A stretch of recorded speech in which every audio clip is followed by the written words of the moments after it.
All right, let's dive right into this.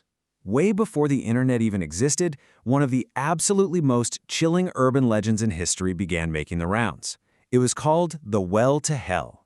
And today, we're unpacking this wild explainer covering science, the supernatural, and a really powerful lesson in just how easily a terrifying rumor can spread and become accepted as absolute truth.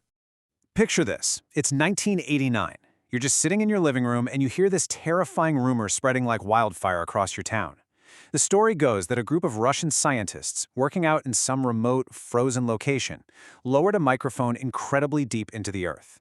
But instead of picking up the normal shifting of tectonic plates or, the rumble of magma, they captured something that should have been completely impossible. So the question that was suddenly on everyone's mind was terrifyingly simple. Did scientists actually, accidentally, record hell itself? Section 1. The Well to Hell. So we start our investigation way out in the freezing expanse of Siberia. According to the legend, a Soviet scientific team was operating this massive heavy machinery, drilling one of the deepest holes ever created by humanity. Now, their goal wasn't religious. They weren't out there looking for the underworld or anything. They literally just wanted to study the Earth's crust. But as this immense drill descended deeper and deeper through the rock, things supposedly took a very dark turn. The story claims they drilled down a staggering 14 kilometers. To put that into perspective, that is miles upon miles of solid rock. And at that extreme depth, the temperatures became far, far hotter than anyone had anticipated, and suddenly, the drill just began shaking violently, spinning completely out of control. While the scientists monitoring the equipment figured they must have broken right through the solid crust and dropped directly into a massive underground cavity, driven by, intense curiosity about what could possibly be inside this incredibly hot, deep void, they allegedly brought up the drill and lowered a specialized heat-resistant microphone straight down into the dark abyss, and what came back would shock the entire world. Section 2. The Sounds from Hell. When the engineers up on the surface played back the audio transmitted from that immense depth, the microphone didn't just capture the silence of empty space or falling rocks. No, it captured thousands of voices crying out at once, begging for mercy. I mean, just imagine being a listener back then, sitting in a quiet church hall or listening to some late-night radio broadcast, and hearing these agonizing human screams on a static-filled tape. For a lot of folks, this wasn't just some spooky campfire story. They took it as undeniable scientific proof that hell literally existed right beneath our feet. And the way this story exploded globally, it brilliantly illustrates the life cycle of a legend. Before social media or the modern internet were even a thing, people began referring to this terrifying audio as the sounds from hell. It leaped from a tiny European religious publication straight into mainstream global newspapers. From there, it was recorded onto physical cassette tapes that were fiercely passed around by various groups, and eventually it was broadcast out to thousands on radio stations. Millions of people became completely, 100% convinced. Section 3. Tracing the viral story. As the panic and the fascination grew, journalists finally started digging into these claims, only to hit immediate dead ends. Investigators very quickly realized there was basically zero verifiable proof backing up this whole sensational story. There were absolutely no scientific, peer-reviewed papers published about the supposed expedition. No official Soviet government reports were ever filed that mentioned a cavern or a microphone. And no official, original recordings were found in any scientific archive anywhere. Essentially, almost none of the original story could actually be verified. And the deeper the investigators looked, the more the details shifted. It was like a massive global game of telephone. In version A of the newspaper clippings, articles claimed it happened in Siberia with a specific set of scientists. But then, if you looked at version B in a totally different publication, the location was suddenly Finland.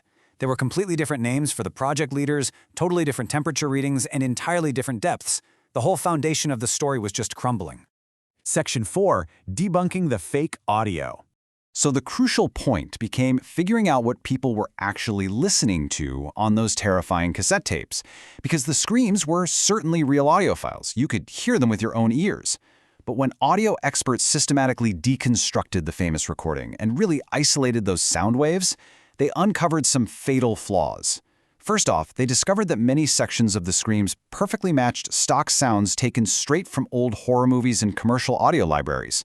Yeah, it turns out the terrifying sounds of the underworld were likely just a B-movie sound effects record. Even more damning, they found identical screams repeating over and over again in the background. That is exactly the pattern you get from a heavily edited audio loop mixed in a studio. not the organic sound of thousands of unique individuals trapped in a cavern. Ultimately, researchers realized a staggering truth. No original tape was ever traced back to any scientific expedition. No one has ever produced a master recording. It was just endless duplications, copies of copies of copies, handed down until the original context was completely wiped away and the myth just entirely took over. Section 5. The real Soviet drill. But here is the truly fascinating part. There's actually an incredible kernel of truth buried beneath all this fiction. The myth didn't just spawn out of absolutely thin air. There really was a massive Soviet scientific drilling project, and it was called the Kola Superdeep Borehole. This was an immense, actual geological achievement where scientists truly did drill over 12 kilometers into the Earth's crust. They battled intensely extreme temperatures deep underground, gathering incredible scientific data until the sheer heat made continuing the project nearly impossible. When we line up the myth right next to the reality, the difference is just stark. The myth gave us a 14-kilometer hole filled with supernatural forces, terrifying screams, and a massive underground void. The reality, at a still staggering 12 kilometers deep, was purely geological. The scientists found ancient, fascinating rocks and completely unexpected water trapped deep, deep underground. At no point did anyone on the real Kola Superdeep Borehole project report hearing voices, dropping a mic into a cavern, or finding anything even remotely resembling hell. Section 6. Anatomy of a hoax. So, as we pull back the curtain for the final takeaway of this explainer, we really have to look at why a debunked rumor from 1989 still matters for our own media literacy today. Well, the real mystery isn't subterranean, it's in human psychology. Today, most researchers agree the Voices from Hell story was basically an urban legend that just snowballed into one of the most famous mysteries ever created. The recording? Completely fake. The experiment, as described, never happened. Yet the fact that millions of people believed a totally fabricated experiment for decades shows us exactly how easily misinformation can snowball. It shows how compelling a scary story really is, and how quickly it becomes accepted as absolute truth.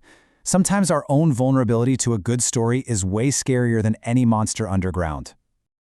Ending on a slightly provocative note today, I want you to really put yourself in the shoes of someone pre-internet, sitting in their living room back in 1989. Someone hands you a grainy cassette tape, and you hear those agonizing screams for the very first time, without any of the context or fact-checking we have today. If you had heard that recording before knowing the truth, would you have believed it? Take a moment to really think about that. Thank you so much for joining me on this explainer. I hope you found it as fascinating as I did, and I'll catch you in the next one.